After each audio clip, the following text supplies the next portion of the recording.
Hello and happy Sunday. So today I have a big haul of action figures that were all on clearance at Walgreens. So these are action figures I probably normally wouldn't get, but by the time we got them, they were about $1 each. So I thought it might be worth reviewing them and seeing if they're any good. So if you come across them, they might be something you'd like or so forth. So I thought I would take advantage of this time to review these Westworld and Tron action figures. They appear to be made by the same company, which is Comic Shop. No, Diamond Select. I'm an idiot.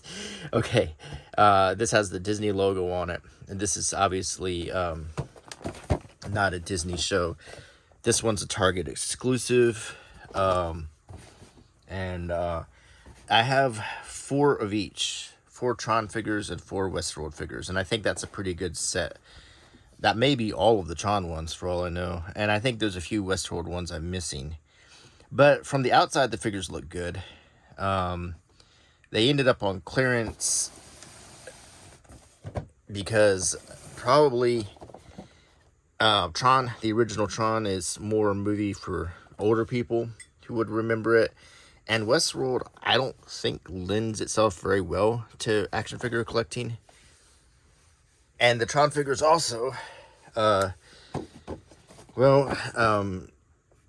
very similar, as you'll see. So, and there's not a lot you can do with them other than display them. So, we'll look at them and see if they're worth your money. So, we'll start with Sark. He was David Warner in Tron, the bad guy. He was red. When I was a little kid, they had made Tron action figures, but they were smaller and much simpler. They were see-through. These are much more like what you see in the movie. It says on the back, when a brilliant video game maker named Flynn hacks the mainframe of his ex-employer, he's beamed inside an astonishing digital world and becomes part of the very game he is designing. He must team up with the heroic program Tron and evade the forces of the Master Control program to find his way home and shut down the power-hungry MCP once and for all. This action figure of Sark is based on his appearance in the movie Tron and features 16 points of articulation. Designed by Eamon O'Donoghue, sculpted by Gentle Giant Studios, and so they're quite proud of this. And I think it is a very nice looking sculpt. So when you take it out of the package, you do see there's a nice little background, but they put some sloppy tape on it, so they kind of ruin it. But either way, then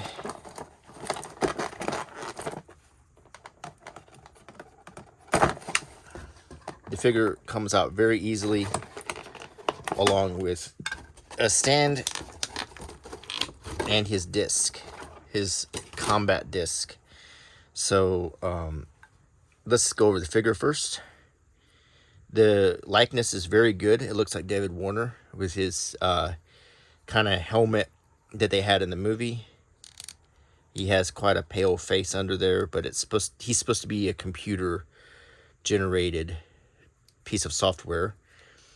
Articulation wise, he has a ball hinge on the shoulders, but this shoulder pad makes it where he can only go up so high. Of course, his shoulders swivel. His elbows are very tight, and I'm almost afraid to force that because it's so tight. Now this one, it has 2 clicks of articulation. He has hands that also have kind of they swivel and they bend, which is nice. And it looks like he can grip his disc. I wish I could pop that loose without breaking it. There's on the bicep, there's a cut joint. He has a ball joint in the waist. He has the hip ball joints So he can sit, he can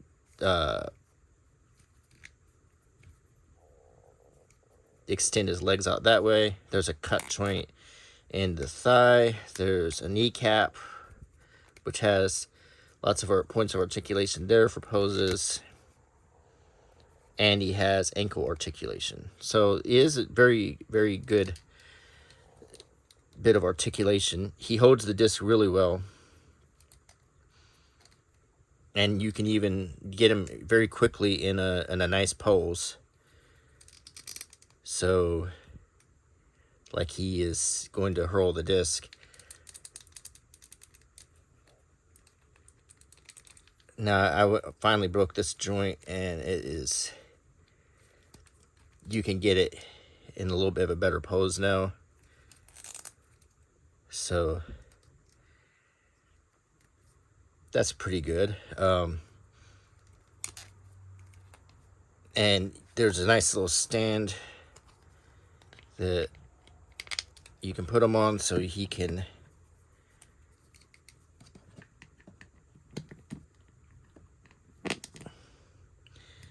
get him in the pose you want, like he's in combat, and he stands pretty good. So that's Sark, and I think he looks great. Also, you can stow his disc on his back.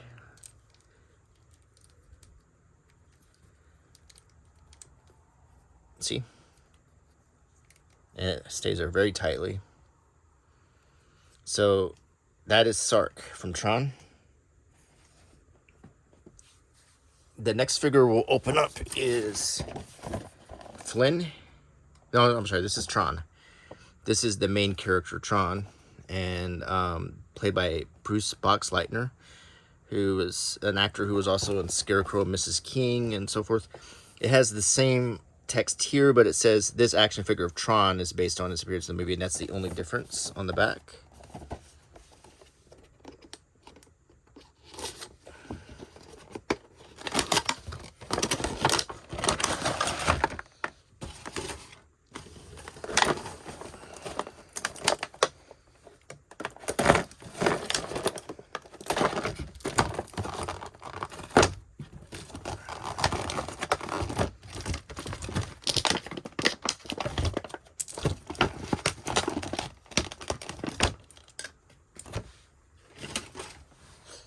The figure looks great and almost identical features as Sark, except, you know, he's detailed differently as he was in the movie. Articulation wise, I expect he's absolutely the same. He's going to have a little different range of motion. He doesn't have the same shoulder pads and so forth, but he feels looser. He's slimmer than Sark and a lighter shade. He's supposed to be the hero of the movie. And he looks really good, actually. I mean, they nailed the face sculpt and the detailing really well to make it look just like the old 80s movie. And he can hold his disc very well. And it's quite similar to Sark's disc, same mold.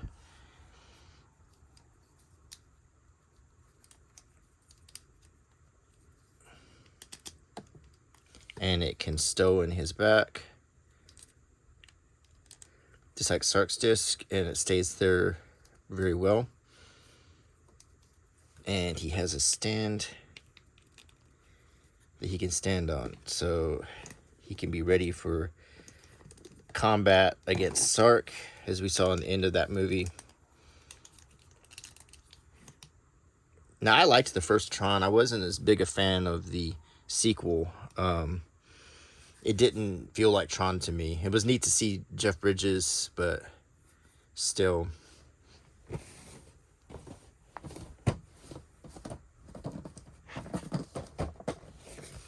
Okay. This next figure is Flynn. He is the other protagonist of the movie, played by Jeff Bridges. And he looks similar but slightly different to Tron. The same text on the back.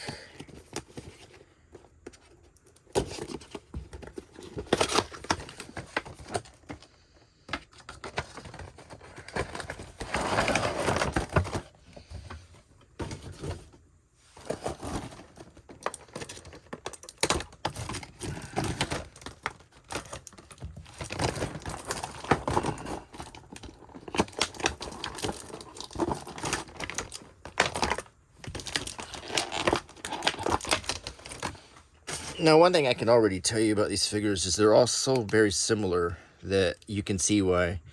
They probably, even if you're a Tron fan, I mean, for $1, you can't beat it. But I wouldn't have paid the original sticker price for these, which was in the ballpark of $30, I believe. Just kind of ridiculous. These are really well done and well crafted, and I think they'll display very nicely on a shelf.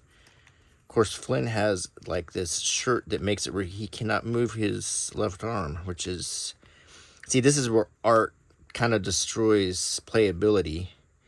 So his arm is just kind of frozen in that way. He can only move this one. It does look like Jeff Bridges, I'll give it that. He has a disc that he can, I guess he's stuck with using his right hand because, and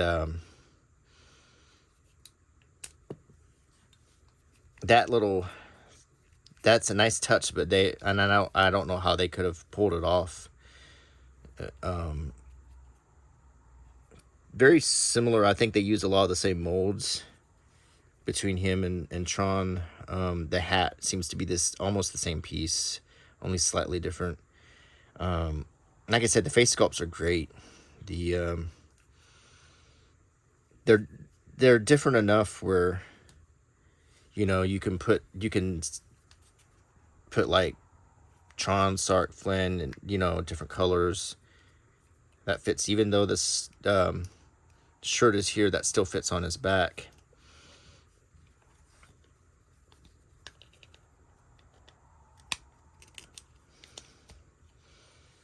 So they he doesn't stand on the stand very well.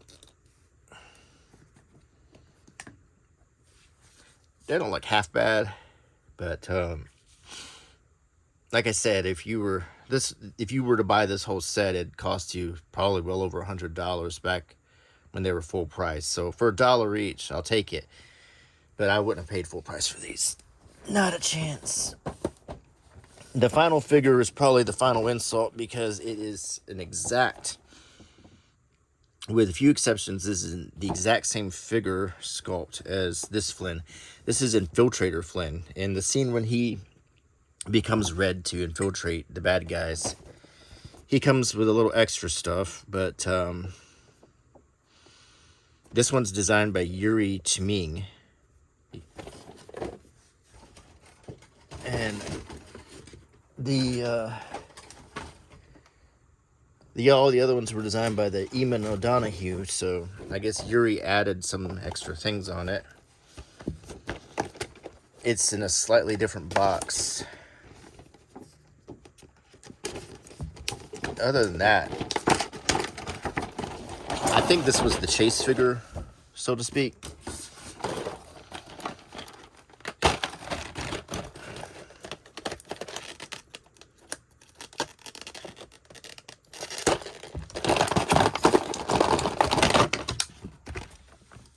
He comes with more accessories.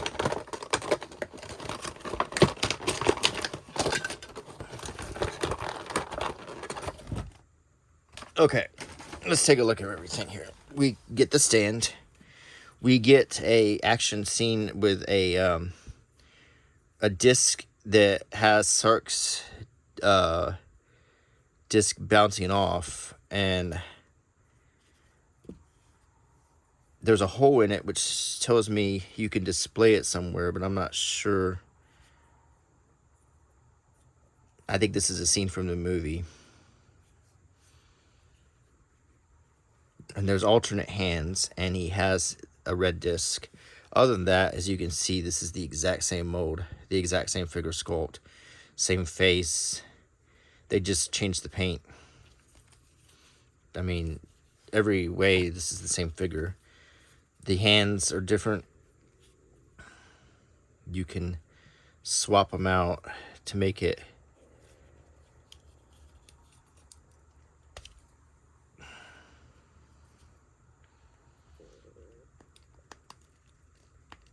okay. So let's swap out the hands and see what happens here.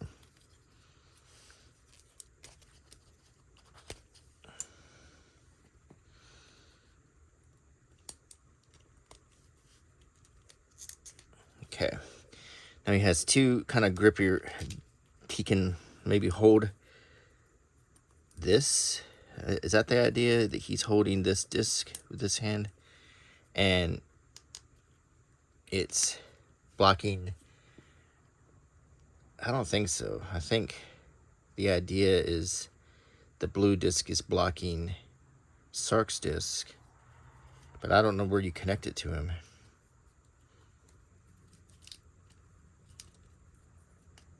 I think, gosh, I don't know. You put him on his stand. Oop. You can put his disc on his back.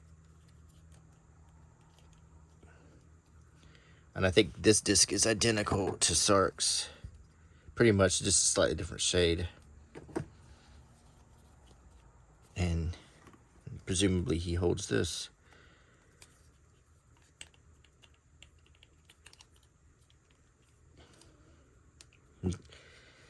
And this doesn't stick very well. So this is Infiltrator Flynn. He comes with a little bit of extra stuff, but still, like I said, these figures are practically identical. They're beautiful. I mean, gorgeous figures. I mean, if you look at the tones of the skin, the pink versus the blue, I mean, they did a lot to make some fine figures here, but still, I just have to say that from a collecting point of view, or for a interest point of view, they're lacking, and you can see why they did end up on clearance, sadly enough. So I'm going to kind of lay them with their parts here, just so we can sort of keep track of what we've been looking at. And you know, when you eliminate this packaging, you'll see how very little you actually are getting. I mean, that is a pile of packaging.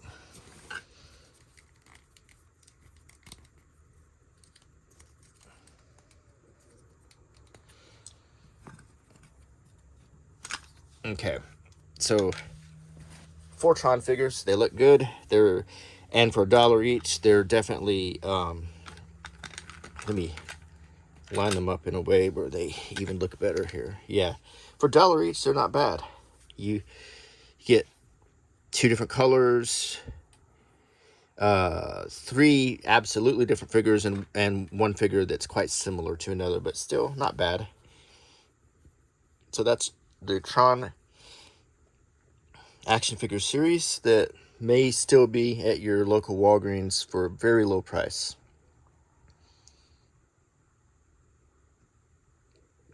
Also, if you're concerned about how they'll scale up with your Marvel Legends figures,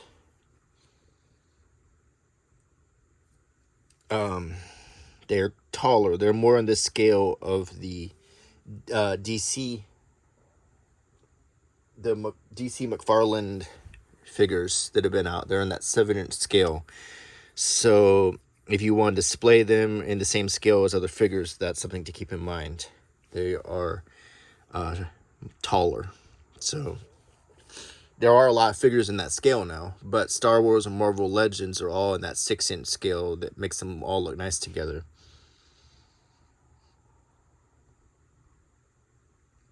Now let's open some of these Westworld figures. Let's start with Dolores Abernathy. Now, Westworld is a show that was on HBO, and the first season was just phenomenal. I really enjoyed it.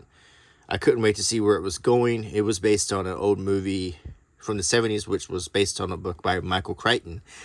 And the movie from the 70s was really good. It had Yul Brynner and James Brolin. I think it was Richard Benjamin in it.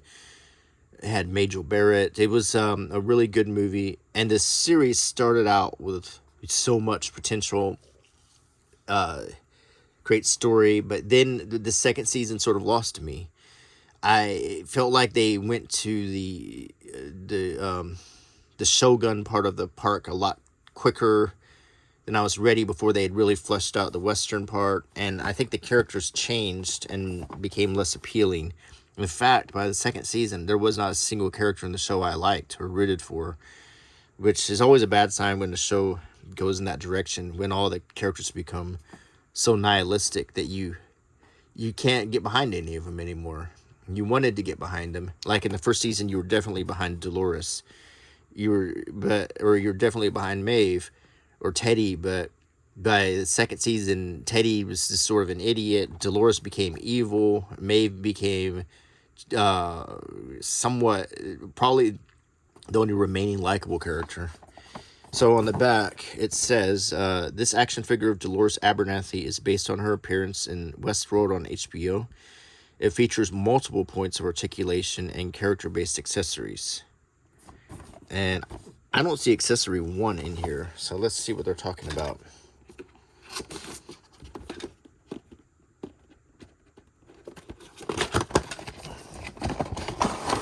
Nearly identical packaging to Tron. There is a little kind of circle portal behind in the background.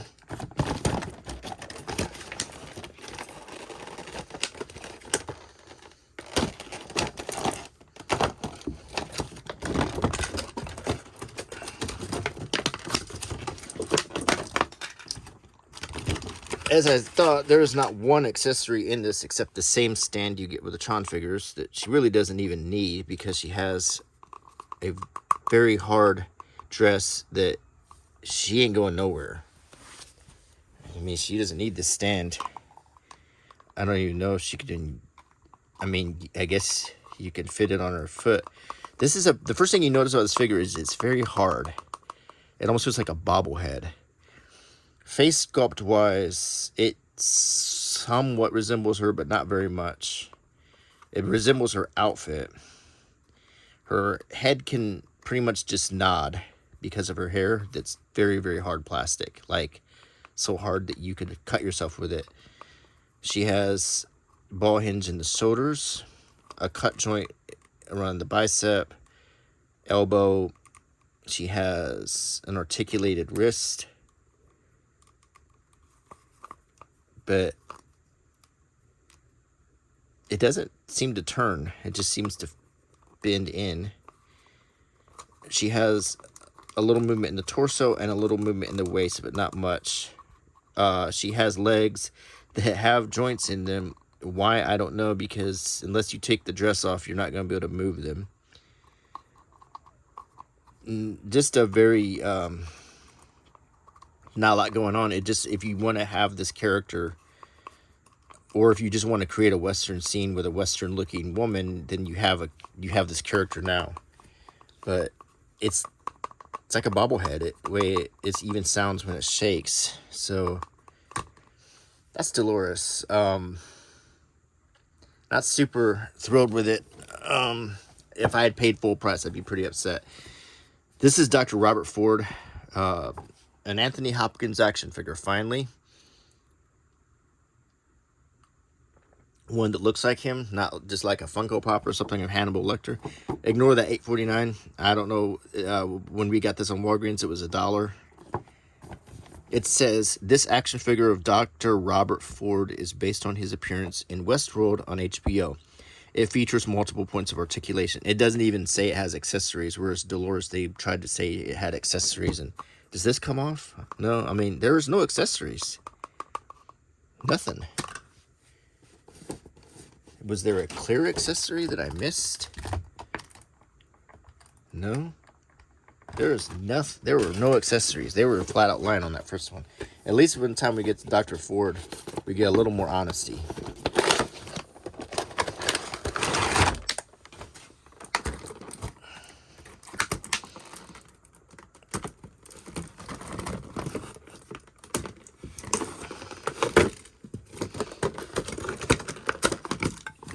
double check, no accessories.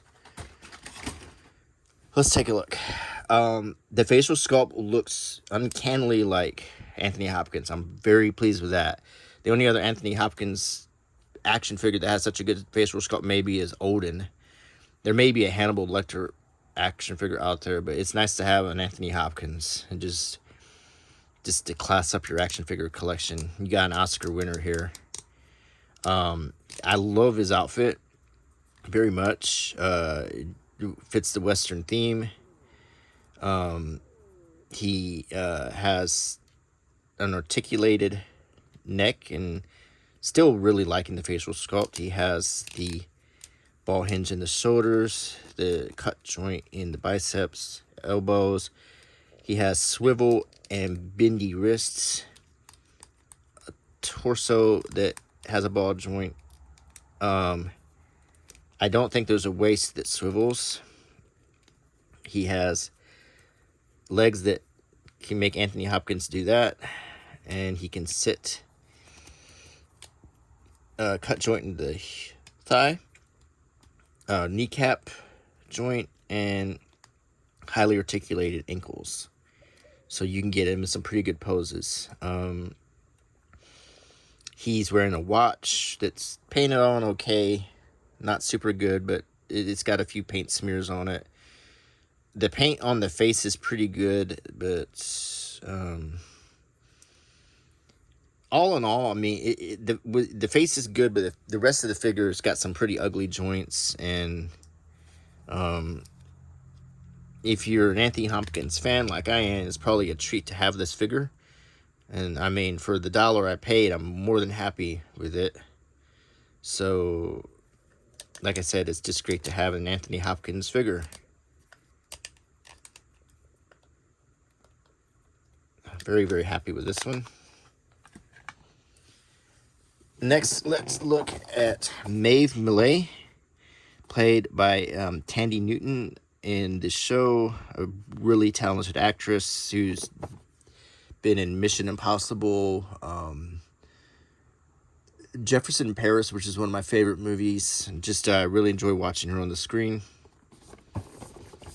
On the back it says, this action figure is based on the character's appearance in Westworld, and it features multiple points of articulation. But this one actually does have accessories. It says, Maeve Millay, elusive, seductive, and tough as nails. Maeve is the host madam who runs the Mariposa Saloon. In the movie, I guess her equivalent character was played by Majel Barrett. Although I don't even think she had a line in the whole movie. Now, this figure does come with some accessories. Quite a few. So you feel like you're getting a little bit more of your money's worth.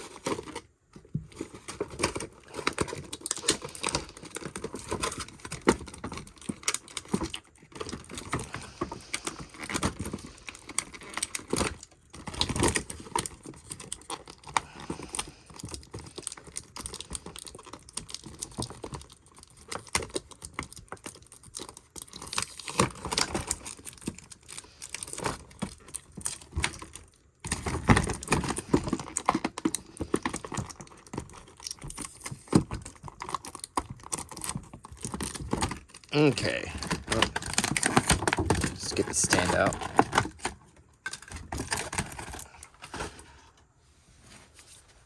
Okay, unlike Dolores, she has a very soft dress on. This is from her Shogun outfit. Face sculpt looks a lot like her. They nailed her face really well. She's wearing this sort of geisha outfit. Very, very soft plastic, which I appreciate. She has under here some boots. The articulation in the neck is really, there's a ball joint, but there's not a lot of motion. She has the ball hinge shoulders. She just has regular old-fashioned joints in the elbows. There's not a lot of motion, barely any.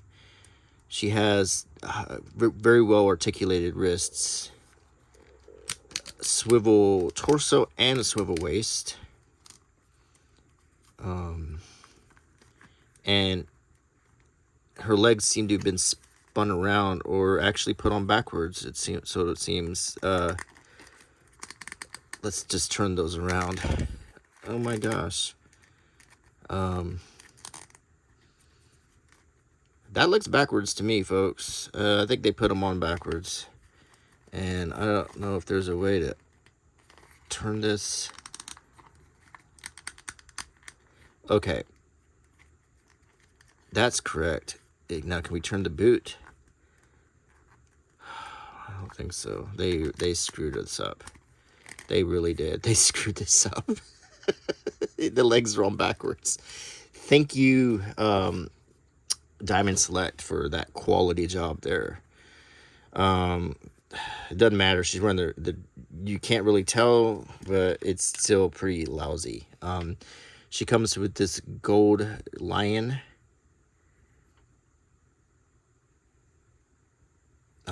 She comes with a katana and a scabbard. The detailing's pretty good on it, and it does fit in the scabbard. And you would think there'd be a place to put it on her, but I don't see one, and she can't even really hold it. It'll fall right out of her hand. So, and she, well, no, she's got multiple hands, so she can hold the katana.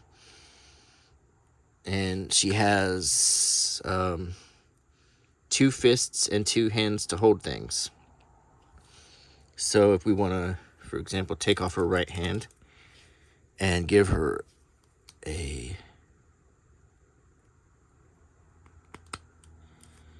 hand to hold a katana in,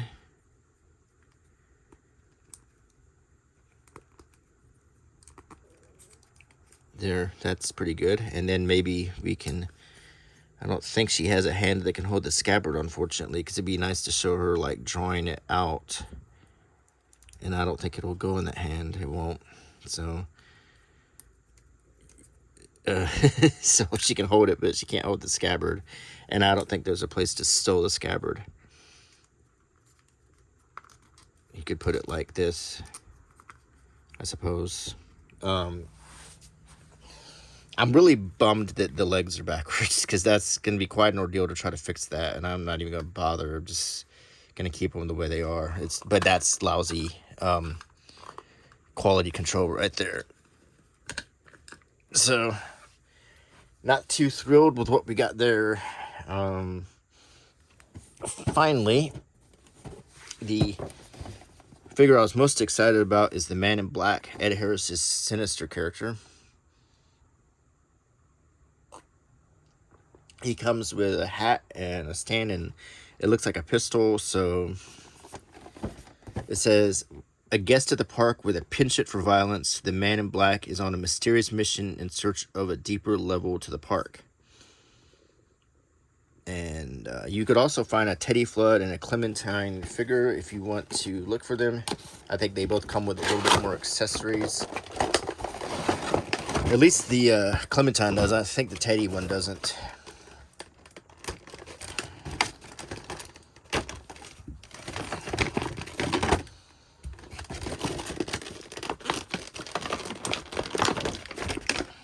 Okay, he comes with a stand, a soft plastic hat, which fits nice. It looks good. And there is a gun here in his holster, and it is very tight. In fact, if I'm not mistaken, it's glued in there.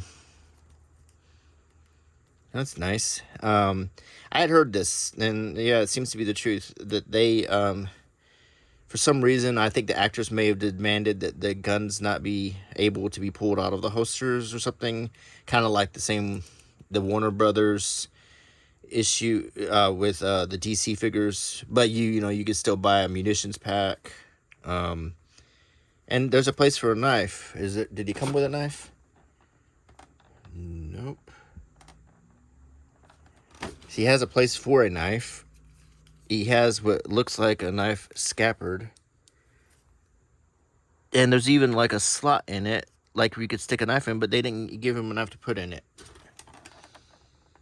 Oh, man. Seriously. Seriously?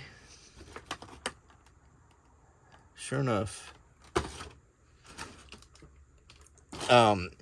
So it is the irony of Hollywood and their sanctimonious attitude about they're the biggest promoters of guns of anything on the planet. They promote guns more than anything else on the entire planet, and they get paid by the gun industry to do that. But saying, I'm in this show that promotes guns, but I'm gonna have an action figure where the guns won't come out of the holster, but the katana will, and that can kill you just as dead as a gun. So pretty dumb, folks. Pretty dumb. And word of mouth wise, my general opinion on all these is I see why they all ended up on clearance. Frankly, all of these figures for the original prices would have been huge ripoffs. Just chunks of plastic that do very little, except they, if you want to decorate your shelves with them, more power to you. That's great. But don't give these to your kids expecting them to have a Merry Christmas, because there's nothing you can do with them except pose them like little statues. They're just slightly posable statues is all they are. And if you see that, there's even some pieces of plastic flaking off of them. So I think they even had the general idea that maybe you would just keep these in the package. I mean, look, that is hard. Like, I can't even barely squeeze this. And I mean, they're interesting. For $1 each, they're well worth it, but not for the original price. That's all there is to it. I mean, these are pretty much ripoffs, unless you're paying about $1 for them, which is what they're worth. And to give him a gun that doesn't come out of the holster is just stupid virtue signaling, for lack of a better word. There's no other way to put it. You're promoting guns big time. You're promoting fantastical looking guns in your show. So don't try to be holier than thou about it. I mean, he does look great. It looks like Ed Harris. It's nice to have an Ed Harris and an Anthony Hopkins. It really is. But still, come on. That's stupid. And then a sheath with no knife. I mean, I don't think I missed something. If it fell out, someone tell me. But this feels very half-baked. This all feels very half-baked. Like, I feel like they could have made these a lot more fun, or a lot more worth the money than what you end up getting. And I would have been pretty upset if I had paid the original full price for an action figure that, I mean, that you can basically just get in this pose, standing. So, just kind of boggles the brain. And you see the toy industry making so many missteps these days, and then if you go to Dirt Cheap or Ollie's or other closeout stores, you see so many of these great ideas just on collecting dust. The work that was put into these, some of this work is so impressive to create a finished product that is so lacking. Other than being attractive somewhat, they're little more than just statues, little small statues. And maybe that's what some people are looking for. It would look good on a shelf, and some of these certainly would. Like, this will look good on my Western shelf. It really will. I've got a Sam Elliott action figure from his Dark Materials that, and I like to have Western looking figures. So, yeah, I'm glad I didn't pay very much for these. So these are, and you should see the pile packaging here. It's mostly packaging. This is 8 action figures for $8 at Walgreens on clearance. Worth every penny of the $8 that were paid. But I wouldn't pay a penny more. Diamond Select, for the reputation they have, I'm not super thrilled with this. In fact, they also make mini mates too, and you don't see a lot of those anymore either, because yeah, they've they spend a lot of money to make collectible things that no one wants. But anyway, I hope you enjoyed this video, review and retrospective. So until next time, bye.